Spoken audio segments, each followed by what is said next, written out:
Ito naman yung ating next tutorial. Enjoy! Dahil nakapkat, kunin natin ito, tapos ito. Ito yun pala. Bali yung clips dyan, naging 3. Dapat pag nagkumuha kayo yung, yung empty background, bago kayo magtapo ng yung mabigat na bagay yan sa kape para mag-splash.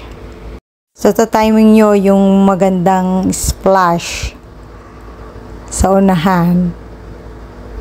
Kasi makakatin nyo na yun doon.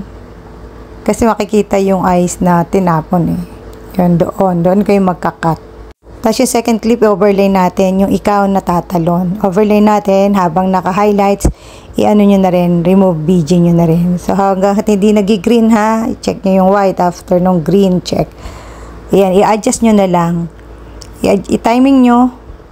Pag timing nyo is drag lang ang kailangan na yung ipipress nyo lang, long press.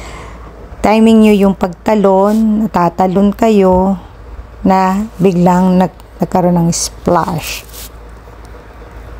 Gagamitan natin yan ng keyframe.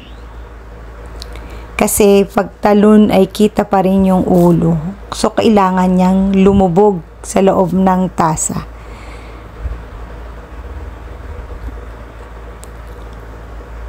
Timing lang muna natin. Yung pinabagal ko pala yung niya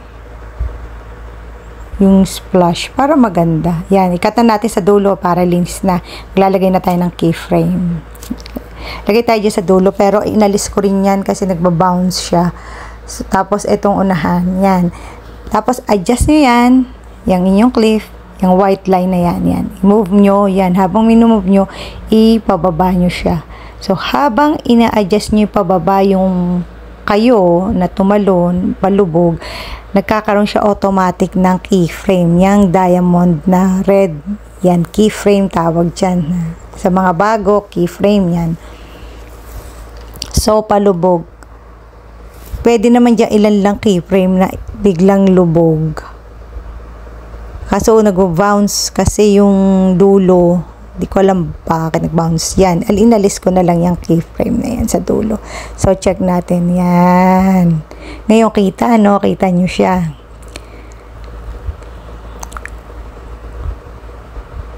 Yan, wala nang bounce. Kita siya. Ngayon, ang gagawin natin, duplicate natin yung tasa na may splash. Duplicate natin yan. Hanapin si duplicate. At i-overlay natin sa pinakailalim. Pag na-overlay, tapat nyo lang doon sa kanyang mismong tapat sa taas din. Yung taas yung kanyang hindi pinagduplicatean. Dapat nakatapat. Yan siya, mask. Tapos, horizontal. Tapos, invert. Yan. Itapat nyo dyan sa pinakalabi ng tasa. Yan. O, natakluban na yung bebang na lumubog. So, ganun lang kasimple, mga kabebang. O, diba? O, ikat nyo na lang sa dulo para pantay. Pwede yung cut, pwede naman i-drag nyo na lang para magpantay-pantay. So, goods na yan.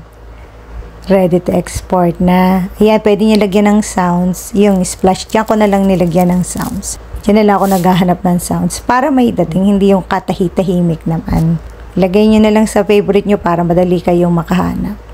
So, yun lang. At huwag kalimutan ang 2K, 4K high resolution at ang 50 frame rate. Hanggang sa muli. Bye, bye, bye!